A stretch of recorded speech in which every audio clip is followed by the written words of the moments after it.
মার্কিন অবরোধ জারির পরে হরমুজ প্রণালী দিয়ে জাহাজ চলাচল সিগনিফিকেন্টলি কমে গেছে।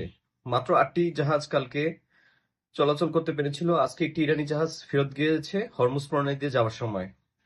সেন্টকম বলেছে যে কয়েকটি ইরানি জাহাজকে বেসিক্যালি তারা ফেরত পাঠিয়ে দিয়েছে, তারা বাইরে বেরোতে দেয়নি।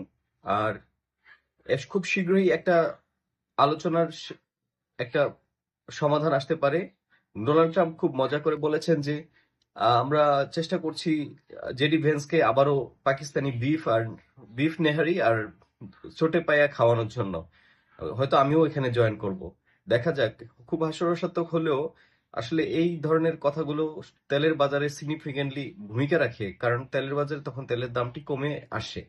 ডোনাল্ড ট্রাম্পের এই আলোচনার একটা ইঙ্গিত পাওয়ার পরে তেলের বাজারে কিছুটা কম, 2 দিনের মধ্যে কিছুটা কম, ব্যারেল প্রতি ডলার কমেছে আর কি, কিছু কমে পাওয়া যাচ্ছে তেল। সো এটার একটা সিগনিফিকেন্স আছে বলে ধারণা করা হচ্ছে। আশা করছি যে সমাধান খুব শীঘ্রই হয়ে যাবে একটা। আর এর ফলে হয়তো যুদ্ধবিরতিটা একটা কার্যকর পরিণতির দিকে যাচ্ছে। যদিও এখানে অনেকগুলো পক্ষ কাজ করছে যেটা তারা যুদ্ধ থামাতে চায় না, কিন্তু সৌদি আরব যুক্তরাষ্ট্রকে রিকোয়েস্ট করেছে যে যুদ্ধবিরতিটা যেন চলমান থাকে অথবা একটা স্থায়ী শান্তি চুক্তির দিকে যেন যায়, হরমুজ প্রণালী যেন খুলে দেওয়া হয়। ধন্যবাদ।